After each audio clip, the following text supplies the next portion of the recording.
saiu como DM.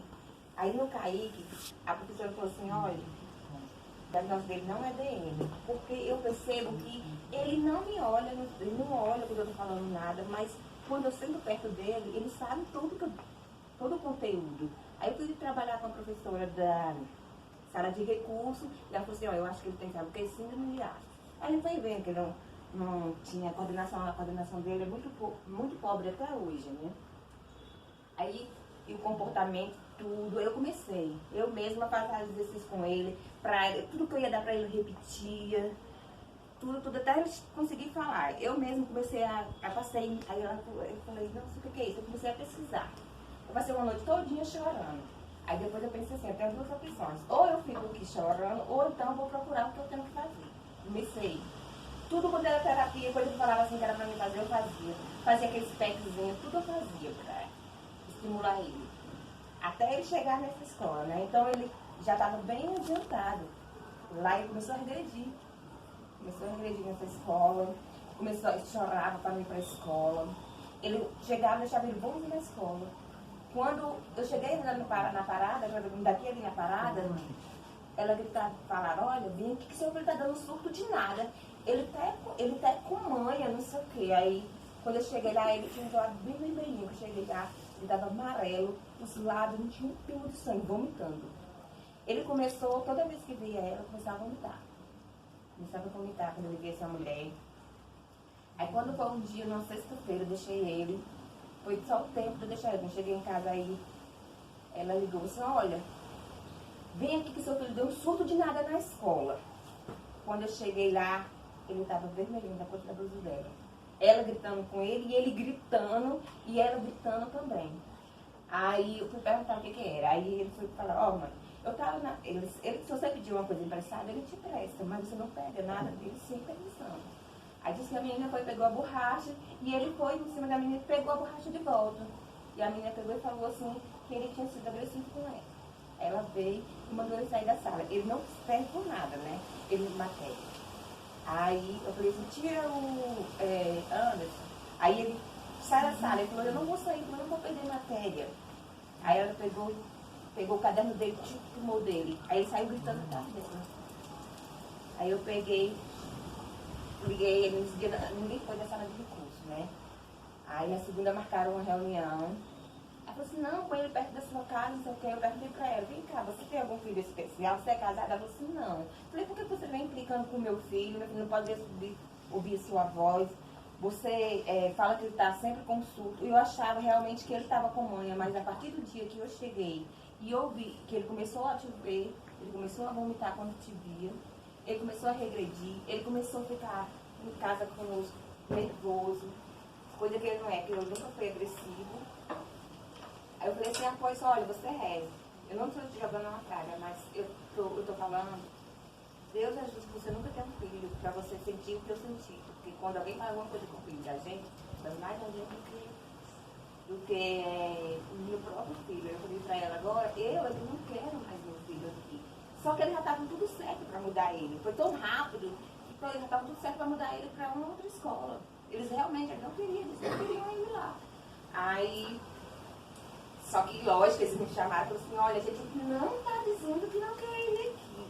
A gente só acha que é melhor ele para perto da sua casa. Aí eu falei assim, não, agora eu que não quero mais meu filho aqui. Quem não quer mais meu filho aqui sou eu. Aí mudou ele para uma escola, que é 16, não sei se alguém aqui conhece. Uma ótima escola. Ele foi acolhido, ele corria atrás dos pombos, ninguém não implicava com o que ele fazia. Lá ele foi super adaptado, a escola se adaptou a ele, não ele se adaptou à escola. Ele gostou de todos os professores, diretores, tudo acolheu ele. Ele entrava e saía em certos espaços, ninguém me implicava com ele, então. E eu ficava em casa, não ligava, quando eu ia trabalhar tranquila, porque o telefone não tocava. Então, o fundamental todinho. Aí as professoras falavam assim, da sala de recurso, pessoal, nossa, eles fizeram uma coisa, falaram tanto mal do Anderson, tudo, e ele é tão querido aqui, ele é muito melhor do que muitos alunos aqui, e eles fizeram tanta coisa, eles ligavam direto para saber como é que ele estava, para ver se ele tinha alguma coisa, porque eles não, quando ele tinha crise, qualquer coisinha, eles já me ligavam para pegar ele. Realmente eles não queriam. Aí tem aquelas coisas, aí tinha aquela. Aí tem umas coisinhas que dá para você usar, o ANSI até hoje, ele só escreve de lápis. Né? Só quando é no caso de prova, que gabarito, essas coisas que ele usa caneta, porque ele fica muito nervoso com medo de errar e não tem como apagar. Escreve até hoje, ele tipo de brigar com os professores, sempre, para deixar. Ele escreve caixa alta, tem professor que implicava, eu falava, tentava explicar para o professor. Que aquilo ali não agregava nada, tudo, tinha outras coisas mais importantes. E eu tive, graças a Deus, eu sempre, todos os dias, eu peço para Deus, Deus coloca pessoas escolhidas por ti no caminho do Anderson e retira as que não foi escolhida. Porque, no caso deles, só assim. Só assim. Ele foi para o ensino médio 2, foi bem acolhido, tudo assim. Porque assim, não adianta. Às vezes ficava mais, eu saí da sala. Ele tinha o tempo dele, de quando ele ficava nervoso. Que ensino médio, ele ama, assim, na faculdade, que ele disse que é muito calma, é muito calmo, ninguém arrasta nas cadeiras, não fica brincando, né? Aí, quando ele ficava nervoso, ele dava o tempo para ele sair, dar aquela volta dele. Quando ele chegava, quando ele saía, que ele voltava, ele já voltava com a pessoa. Não adiantava o professor querer deixar ele ali naquela hora que ele estava nervoso, que ele não iria render mais nada. E o autismo é uma coisa que é assim. Se alguém fizer uma coisinha assim durante o dia, pronto, porque ele está perdido. No caso do Anderson é assim. Se alguém fizer isso, está perdido. Então, assim, a escola, tem muitos professores. Eu costumo dizer que os professores, quando ele é bom, ele levanta o aluno, mas quando ele quer derrubar, ele também derruba. Claro. Um negócio interessante que a senhora falou, que eu acho que seria até legal, né, comentar com vocês, é que tem coisas que realmente irritam nós autistas, né? Que no caso, quando a gente está, por exemplo, planejando o nosso dia, como é que eu posso explicar isso? Temos um planejamento, entende? Na nossa cabeça. Eu tenho um planejamento todo, a minha semana, se eu vou sair, se eu não vou, eu planejo tudo. Se esse planejamento é cortado, seja lá, sei lá, seja minha mãe chegando, Gabriel, vai na padaria ali, do nada, entendendo? Isso me irrita, porque quebrou o que eu tinha planejado. Isso é algo que, sabe, né? Isso ocorre tanto com esses planejamentos, tanto com você interromper os estímulos, né? Por exemplo, eu estava falando com minha mãe, Gabriel, me irrita, entendeu? E a sensação que dá, eu vou dar até um exemplo bem bacana do que eu, pelo menos, o que é semelhante que eu sinto. Imagina assim, não sei se vocês gostam, mas imagina assim, as mamães vendo as novelas e os papais vendo o futebol. Seria tipo assim, tá lá o negócio intenso assim, e alguém entra na frente e fica assim na TV. Entendeu? Não dá uma raiva. É a mesma coisa aqui. Entendeu? Então, os autistas às vezes têm essa reação irritada. Não é porque, sei lá, ele se irritou com a pessoa, ou ele se irritou, sei lá, do nada. Não é isso. Porque você interrompeu aquilo que ele estava pensando, entendeu? Então talvez a reação dele venha porque ele planejou toda uma rotina, entendeu? Tipo, eu vou estudar isso aqui, depois eu vou nisso aqui. E a partir do momento que a menina tirou a borracha, ela quebrou a rotina. Ou melhor, pode ter quebrado a linha de raciocínio dele, que deu a raiva. E para piorar, a professora ainda tirou ele, o que quebrou ainda mais a rotina dele, que era o quê? Vou pegar o conteúdo, vou estudar para depois ir para a prova. Eu, como a professora tirou, ele não vai pegar o conteúdo e dar irritação. Pode mudar a rotina, né? Entendeu? Então isso é algo que eu realmente, inclusive aconteceu recente, né, que minha mãe mandou eu comprar óleo numa padaria ali perto. Só como eu falei, pra mim tá com isso na rotina, eu tenho que falar bem antes. Isso seja pra sair pra qualquer lugar, pelo menos um dia antes mesmo chega, Gabriel. Então, ó, amanhã não esquece, amanhã você vai sair, beleza? Então, beleza, eu planejo. Mas se for de uma hora pra outra, não, eu fico irritado, bato boca, bato pé, né? Minha mãe sabe como é que é difícil. Então, ó, você quer dica de autismo. não, Fica a dica. não Corte o raciocínio. corte o raciocínio de autista, porque você vai estar cutucando um bicho. Que a gente fica Não, mas é nervoso. verdade, você fica bem assim. Entendeu? Uhum. É isso que eu queria dizer. A senhora vai assistir. Nós temos um sonho que nós temos autonomia para ir na padaria, para ir para a faculdade, que a gente mora bem perto da faculdade sozinho, para querer levar na esquina da nossa rua sozinho. Esse é um sonho que a gente tem. Eu não sou muito sair de casa, né? Né? Só sai comigo, né? É que eu não sou muito sair de casa. Bem grudado na rua e aperta bastante quando passa alguém. Eu que sou assim branquela, fica aquela marca desse cinco dedos. Lembra do vai droga, eu fui. Bom, eu sou a Thaís, sou moradora aqui da Ceilândia, sou colega de trabalho do doutor Edilson, a doutora Sheila. Antes de conhecer o doutor Edilson, o autismo era uma ação comum para mim, mas que me desperta muito interesse. Por isso eu estou aqui, para ouvir vocês e ajudar no que eu puder. Agora, Eu sou professora da rede, né? Trabalho com alunos autistas e o meu objetivo é conhecer o grupo para me qualificar, para não ter essas falas, né, tão doloridas, de saber do outro lado, do profissional que não entende, da imaturidade na área, né? Eu acho um erro tão primário, assim, de alguém que tem uma obrigação, está inerente na profissão e atrás. E passa muito pelo você sentir na pele, né? Eu tenho filhos especiais, mas em outra área, mas aqui me chama muita atenção. E eu comecei no quarto, quinto ano, mas me chama muita atenção. É uma área que me desperta um prazer. Eu entrei em contato com o doutor dizendo assim, eu preciso de livros, eu quero ler, eu quero ocupar minha mente, entendendo um pouquinho. Eu achei bonito, porque é tão importante quando a gente vê a colocação dele, olha o que eu estou sentindo. Ele interpreta pra gente de uma forma tão clara, né, que eu acho que nem os maiores cientistas vão chegar numa conclusão. Olha, não balança na minha frente que o futebol não é bom você ouvir isso. Porque Então pra gente fica tudo mais fácil de entender o que vocês estão sentindo e é isso que eu quero. Eu trabalho com 2 agora, ano passado eu também trabalhei com 2. Eu estou no especial 1, é um lugar que eu me sinto muito apoiada também para fazer um trabalho individual, sabe? De fugir daquela, olha, cadê o caderno? Cadê? Ele tem atividades feitas para mostrar no final. E o que você fez com ele durante o dia, né? O simples, sabe, abrir uma garrafa, deixar ele sentir livre naquele espaço dele. Então é isso que eu quero. Eu estou aqui para me qualificar cada vez mais. E assim, a educação, não foi eu procurei, mas vem me conduzindo, eu acho assim, o que ela falou, meus filhos estudaram na rede pública a vida inteira. Eu sempre comecei o ano dizendo assim, Senhor, que eu seja aquele profissional que eu quero que meus filhos encontrem. Então, que eu não faça mal nenhum a ele, porque os meus filhos nunca foram maltratados. Eu sempre fui muito bem acolhida na rede, tudo que eu precisei, equipe, psicólogo, tudo eu tive. Eu falo, gente, não tem plano de saúde que abarque. Claro que tem exames, coisas que você precisa fazer, mas os profissionais da rede são os melhores. Quando eles se dispõem a ser melhores, né? Eu falo, quando levanta, quando está disponível, né?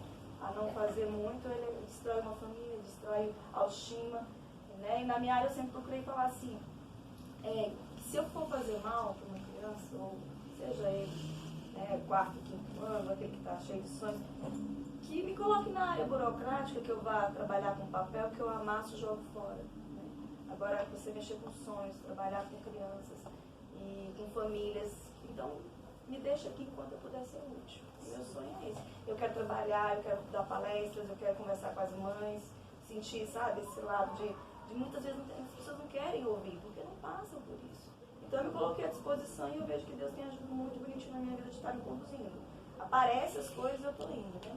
E até com questões pessoais mesmo. Eu tenho experimentado algumas coisas na vida que eu talvez não entenderia o que ele diz ou a forma que ele sente, se eu não estivesse sentindo também, passando, né? No momento que a gente fala que é de deserto, solidão, que eu não vejo mais assim. Eu vejo que é aprendizado para mim. Então eu estou aqui, muito grata pela oportunidade de conhecer vocês. Eu te falo assim, eu assim, fico extremamente feliz quando eu vejo alguém querendo aprender mais. Assim, sempre que os professores, como eu falo, é diferente quando a escola ela quer aprender. Eu sempre fiquei muito feliz quando a professora chegava, assim, chegava na sala de recurso e falava assim, ó, Sandra, tem um professor querendo falar com você. Que ele vinha e falava assim, como que eu faço? Porque a gente sabe que são autistas, mas não são iguais. No caso do Anderson, ele é leve, dizem que é um autismo leve, mas não é tão leve assim. Né? E aí, quando o professor chegava e falava assim, como é que eu faço para lidar com ele? O que você acha? Eu vou fazer isso. Você acha o quê? Isso, tal. Nossa, eu ficava extremamente feliz. E para um professor, por que não você tentar ajudar? Você vai bater de frente, não vai ser pior. Vai ser pior para as duas partes. Desgaste. Né? Porque no caso do Anderson, ele é assim. Se você sabe tratar ele, você ganhou ele. Ali, tanto na matéria, em tudo. Ele, por exemplo, ele tem um professor de sexta-feira. Ele gosta muito do professor de sexta-feira, né? Porque o professor conversa com ele e tudo. No caso dele, ele falou assim que foi, eu falando, né? Que ele foi constatar. Queria saber mais sobre o erro dele, né? Que ele tinha errado. O Anderson também, ele sempre gostava muito de debater sobre o assunto. E teve um dia que o professor tirou ele de tempo. Então ele ficou muito magoado e o amigo dele foi e falou para a mãe e a mãe não falou. E o professor, né? E só que, assim, por que a senhora falou assim, não, Anderson, vamos conversar depois sobre esse assunto? Se não queria ouvir, mas não tirar ele assim. Assim, umas coisas assim que são pequenininhas, né? Porque, como eu falo, o professor, quando ele quer levantar, ele levanta o aluno, ele vai lá em cima. Mas quando quer derrubar também. E é isso. Mas é que nem eu falo, é em todas as classes, né? Sempre tem aquele, os bons e os maus. A gente percebe que existem escolas que apenas cumprem a lei. E quando vocês encontram as escolas que apenas cumprem, aí você não tem profissionais que queiram fazer. Eu lembro pelo Joel, desse período aí, lá no 6, ali em Taguatinga, como a diretora era amiga da minha esposa, ela falou, não, tinha acontecido uma situação lá com a equipe que tinha falado que não tinha nada. Aí eu, não, a gente segura ele aqui, coloca ele na sala de inclusão, não sei o quê. No dia que a professora descobriu que ele não tinha um diagnóstico, ela falou assim, não, ele não é para estar na minha turma. Ele não é para estar na minha. Então, só nessa situação ele perdeu 2 anos. Aí para depois a gente entender, eu também pegou uma orientação com outra pessoa que orientou a gente a correr atrás e tal, não sei o quê. Então, no meio das escolas que tentam cumprir a lei, existem pessoas que fazem a diferença. Existem pessoas que não estão ali para cumprir a lei, mas estão ali para exercer o seu ofício, a sua profissão. E assim como a mãe encontrou um professor que foi lá perguntar, no 2º ano, né, tem a professora de matemática que fazia uma tarefa diferenciada para ele. Adaptação curricular. Não, mas ela foi além da adaptação. Ela fazia os exercícios separadamente para o Joel. Ensino médio. Né? Isso aí chama-se adaptação curricular, que é, pessoal, quando o professor percebe, eu peço até desculpa porque o doutor Edilson ia falar, mas só para explicar para vocês que para fazer uma adaptação curricular não precisa de laudo, não precisa de nada que obrigue. É uma questão ética, o professor sente que o aluno tem necessidade, ele precisa fazer essa necessidade, não precisa ter uma lei que obrigue isso. Se o menino tiver laudo, mais ainda porque ele entender de que forma vai trabalhar. Essa adaptação curricular é a mesma adaptação curricular que aconteceu com o meu filho. Então, assim, nada mais a palavra é bonita, mas nada mais que trabalhar de forma diferenciada, atendendo às necessidades de cada aluno. Então, isso aí vem o quê? O discernimento. O professor tem que ter o discernimento. Falar assim, se ele, por exemplo, meu filho quando ele lê, não sei se acontece com os filhos de vocês, quando ele lê, ele não entende o contexto. Mas se alguém lê para ele, ele entende o contexto. Daí entra a necessidade de um ledor no concurso público que garantido por lei, na adaptação curricular. Mas se eu sou professor e sei que o meu aluno está com essa necessidade, eu vou esperar. Eu vou ler para o meu aluno, aí eu vou entender o que ele aprendeu. Então, assim, na área educacional, a inclusão é tão ampla que ela trabalha isso, ela trabalha ferramentas, a metodologia muda, né? Então, só para explicar para vocês que é possível, não é um bicho de 7 cabeças, não. É possível se trabalhar assim, né? E é uma pena que o profissional disse isso, porque ele tinha a obrigação de fazer tendo ou não lá. Outra situação com a frustração que ele falou, ele também falou, uma das coisas que a gente não entende que aconteceu no final do ano passado, o papo do Joel era a paz. E a gente passou as férias todinhas com esse negócio de a pai, falei, meu Deus. Aí a gente correu atrás e tal, e colocamos ele aonde ele quis, porque a gente queria que fosse para um, ir para outro e tal. A gente não, até hoje a gente não entende e não sabe o que aconteceu. Aquele encanto que ele tinha transformou-se em frustração. Em menos de um mês transformou-se em frustração. Era como se a gente estivesse obrigando ele aí, que ele voltava assim. A gente levava ele, ele já ia pesado, voltava mais pesado. Eu falei, cara, não tem como, acontecer alguma coisa. Aquela mesma empolgação que ele tinha transformou-se em frustração, ao ponto a gente não, então vamos parar, vamos procurar outra coisa para ele. Então, como ele, graças a Deus, está envolvido no esporte, a gente está correndo mais para esse lado, mas ainda na esperança de não é que eu tenho, a esperança de um curso, de uma faculdade, de uma independência, né? De uma independência, também é o nosso desejo, né? Mas a gente não entende, até hoje a gente não entende o que aconteceu. De um encanto, de repente cai uma frustração.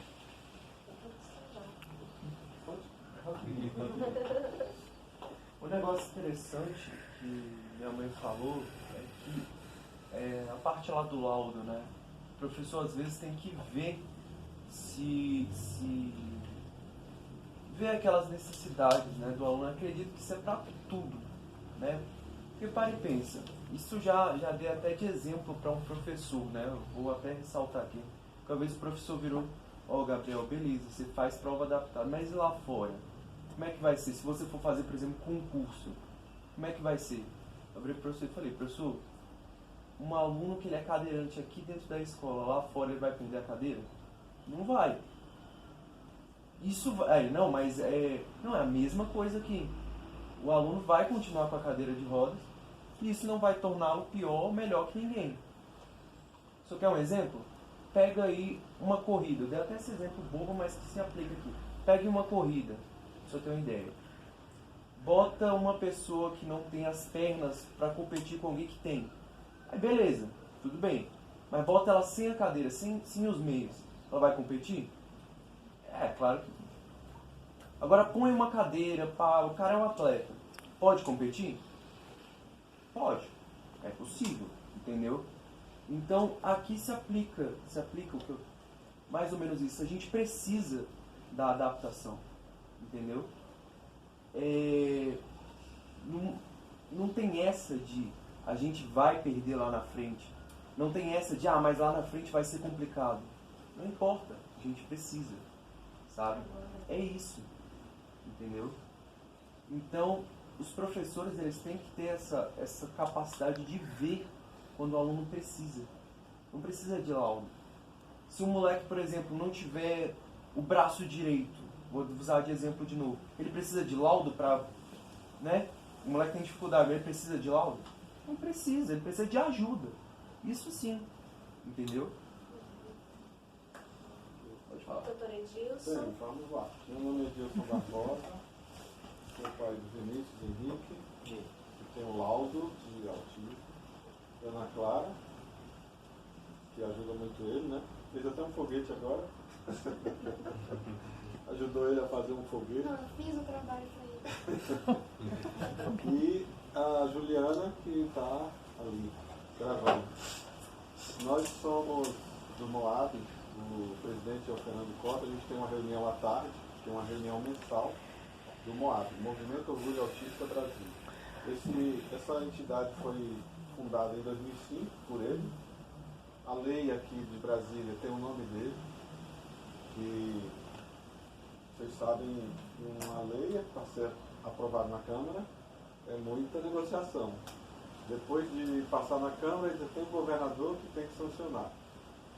E o governador, na época, vetou a lei Fernando Costa. E aí a Câmara derrubou o veto. Agora, isso tudo foi em cima de pressão, né? Porque a política é a pressão. E a lei Berenice Viana foi depois. A lei Fernando Cota é 2011. E a nacional, que é mais difícil, são 513 deputados de todos os estados brasileiros. Aí os senadores, depois vai para o Senado. Depois volta para a Câmara, se tiver alteração, que teve. Depois o presidente da República teve que sancionar. Então, assim, é uma luta enorme. O autista é diferente porque tem a lei própria que garante os direitos, né? E igualou, a lei Berenice Viana igualou o autista a uma pessoa com deficiência. Isso é bom, gente. Quando sai um laudo de TDAH, aquela família está com problema. Muito problema, porque não iguala o TDAH com uma pessoa com deficiência. Não tem direito aos benefícios que tem um autista por ser uma pessoa com deficiência. Então, isso prova que o movimento Orgulho Autista Brasil e o movimento autista foi importante para a vida desses brasileiros aí, tá? E mostra que temos que estar unidos, né? Nós fizemos esse desabafo porque a ideia é fazer um por mês. E eu lá na diretoria, às vezes os pais ficam sem ânimo, porque a luta é tanto, e eu estou lá, nós vamos fazer nem que for com 2 pessoas, mas vamos fazer. Tem dia que dá muita gente, tem dia que dá pouco, mas nós vamos seguir. Quem não assistiu, vai assistir, porque as mídias, nós estamos até ao vivo ali, quem não veio, certamente vai estar tendo acesso. Então, existem outras entidades. Nós descobrimos uma no Gama, que é muito forte. É um casal de pais autistas que montou uma entidade e é diferente do Moab. Eles fazem atendimento. O Moab não tem. Eles conseguem psiquiatra, psicólogo, neuro, e eles vão um dia e marcam e atendem. E é forte. Realmente eles estão crescendo na cidade e sabem que a gente existe, já temos o contato com eles, mas é mais atendimento mesmo. O Moab já é mais político, né? É uma entidade política que vai atrás dos direitos, que debate, que vai à Câmara, ao Senado. Inclusive, terça-feira tem uma sessão solene em homenagem ao autismo, porque vai ser o dia do orgulho autista. Tem vários dias que a gente acaba aprovando, né? Um parlamentar que tem interesse de debater esse assunto, e a gente vai colocando lá para debater sempre. E um deles é esse orgulho agora. Teve o Dia da Consciência Mundial, que foi da ONU, né? Vocês viram que dia 2 de março, né? Agora tem o Dia do Orgulho Autista, que é no Brasil, e já está marcada essa audiência pública. Isso é bom porque mostra para os parlamentares que tem esse tema, né? A ideia é essa. Quem puder ir, é na Comissão de Direitos Humanos do Senado Federal, o senador Paulo Paim, que está promovendo, ele é o presidente da comissão. Na Câmara Federal foi fundado uma frente parlamentar em defesa dos autistas. E é uma deputada que foi eleita lá no estado dela, que fazia esse movimento. E, por incrível que pareça, muitos parlamentares que têm parentes, que têm pessoas com autismo, e entrou na comissão, inclusive o senador Exalci, porque eu estou ajudando ele e ele está debatendo esse tema aqui em Brasília. Então, assim, tentamos no GDF e as portas estão fechadas lá, existem pessoas debatendo, mas a gente precisa de ver resultado. Só receber o movimento, receber um documento. O então candidato libanês disse que ia transformar a residência de Águas Claras no centro de atendimento aos autistas, às pessoas com deficiência, fruto da nossa pressão. Aí quando ganhou, agora não pode mais, que é um lugar que é tombado e tal, recebe, mas não tem coisa concreta. Agora nós estamos aqui, ó. Isso aqui é verdade, não é? Agora, se ele se comprometeu porque as duas bandeiras nossas, pessoal, é ter um centro de referência atendimento autista. Para não virar os meninos mochila, né? É uma terapia para cá, outra lá no plano, outra no Guará, eu achei aqui, achei lá, e fica todo mundo andando de carro no meio da cidade. Então a ideia é ter um centro de atendimento ao autista. E isso é um governo, é o executivo que faz. Os parlamentares podem até colocar dinheiro no orçamento, que coloca, mas Agnello, Hollenberg e agora Ibanez, é tudo mesmo saco, né? Só tem fala. Agora, implementar, não estão implementando. Vocês têm ideia, quem vetou a lei do autista foi a Guinela. Ninguém fala isso, né? Mas foi governador de esquerda e tal, que fala tanto dos direitos humanos. Aí na prática vai lá e veta a lei. Aí precisa a Câmara, a gente se mobilizar para a Câmara derrubar o veto do governador, que fala tanto em igualdade social, né? E isso só existe por causa da pressão dos pais e tal. Sabe um negócio interessante sobre isso que o senhor falou? Vocês param e pensam, criar um centro assim só para os autistas, nossa, que ação assim maravilhosa, pá, é algo que deveria ter. Tipo, é normal, é algo que deveria ter. Por que não tem? Falta de vontade por isso. Sabe por quê? Na cidade onde a Berenice Viana vive, lá tem. Lá ela que idealizou a lei nacional, que mobilizou e aqui o Fernando Cota com Brasília deu essa força, né, para aprovar no Congresso. Vocês sabem que leis para aprovar tem que ter o lobby, né? Tem que ir de gabinete em gabinete, convencer os parlamentares, pressionar. Depois passa nas comissões, depois vai para o plenário, aí vai para o Senado. É aquela coisa. E Berenice Viana, por isso tem o nome dela. E lá no município, pessoal, tem um centro que é referência. Inclusive teve pessoas aqui de Brasília que foram lá. Lá lá o prefeito, junto com o governador, montou um centro de referência do autismo. Agora é atendimento psicológico, que fala de saúde, tem também atendimento educacional. É um local